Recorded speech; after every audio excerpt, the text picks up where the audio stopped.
Many of you probably watched the TV series Green Acres years ago, in which Eddie Albert and Zsa Zsa Gabor left the big city for life on the farm. Well, recently Tammy Arnder met a couple who did that for real. In fact, the Ray couple left the Big Apple to start what they call the little seed farm near Lebanon, and to start a new life among some very helpful, happy goats.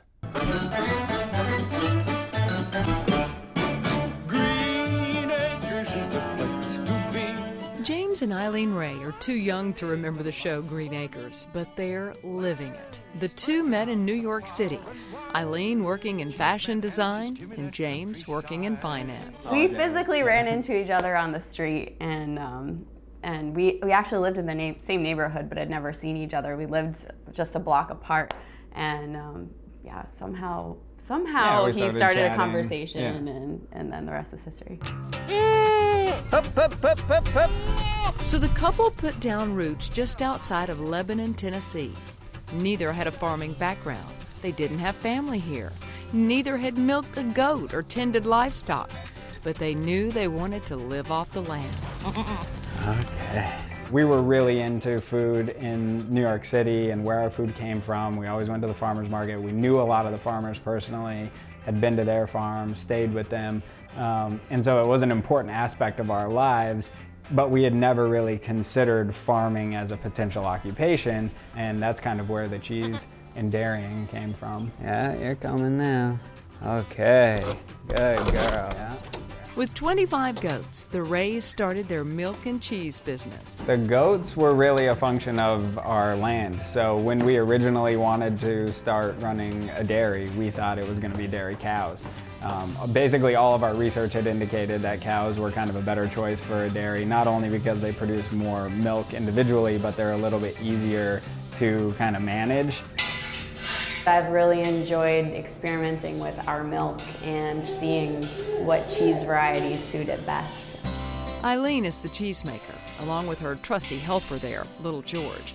From researching the process to trying out different varieties, she's got it down to a delicious science. Today I'm making feta, and then we have the chev that are hanging. Eileen gave up a career in high fashion to using cheesecloth and fashioning some 22 varieties of goat's milk cheeses. And what's left over from this process goes right back into the operation. Come on, piggies. Like feeding the pigs, who happened to be very shy and didn't want to be on camera. A big part of our farm is not having outside input, so not feeding a lot of grain to the dairy animals, which is very different from today's kind of conventional dairies. And so our primary focus is how can the animal sustain itself from our forage base, and with a cow that would be physically impossible. With a goat, it happens to be perfect. We have lots of briars, really kind of big rose bushes and rough forage that a cow would never get near. A goat's in the middle of it, loving it. Of course, the tastiest byproduct of having the goats is their cheese, but the best smelling and skin softening comes from the soap. This is 10 pounds of our Thunder Ann soap, which is a beer soap. James is the soap maker. Besides using the fresh goat's milk and essential oils, for one bar, he uses beer from Jackalope Brewing Company in Nashville.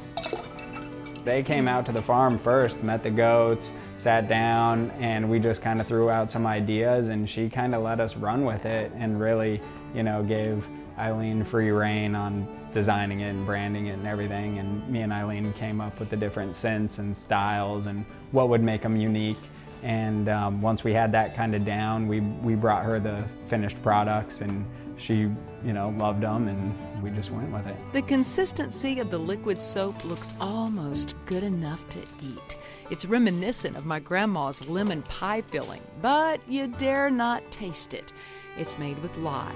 But the soaps are all nourished with natural oils like olive and coconut, and complemented with aromatics like rosemary and lavender. And the beer soap even has a hint of hops sprinkled in. Soap was never in the plans. It just kind of happened, and we went with it. Yeah, Eileen made soap for the first time with her grandmother here in the kitchen basically, and then we were using it, giving it to family. The family was asking for more. We gave it to some friends. Friends would ask for more, and then that was in the fall of 2012. And the soap business has skyrocketed for the Little Seed Farm, putting this 2-person operation, or should I say 2.5, into high gear. Of course, working together can be really challenging at times, but it definitely brings your family relationship to a whole other level. I feel that we're closer than we ever would have been if we'd stayed in the city.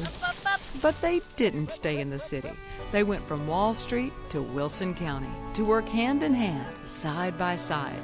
No subways, no traffic jams, or fighting their way up the corporate ladder. Their livelihood is linked to the land, providing for their growing family and their community, and not to mention making some little goat's tail waggingly happy. I like waking up and knowing that it's a brand new day and I can do whatever I want with it, and that's kind of been the mentality since we got here, is making every day count.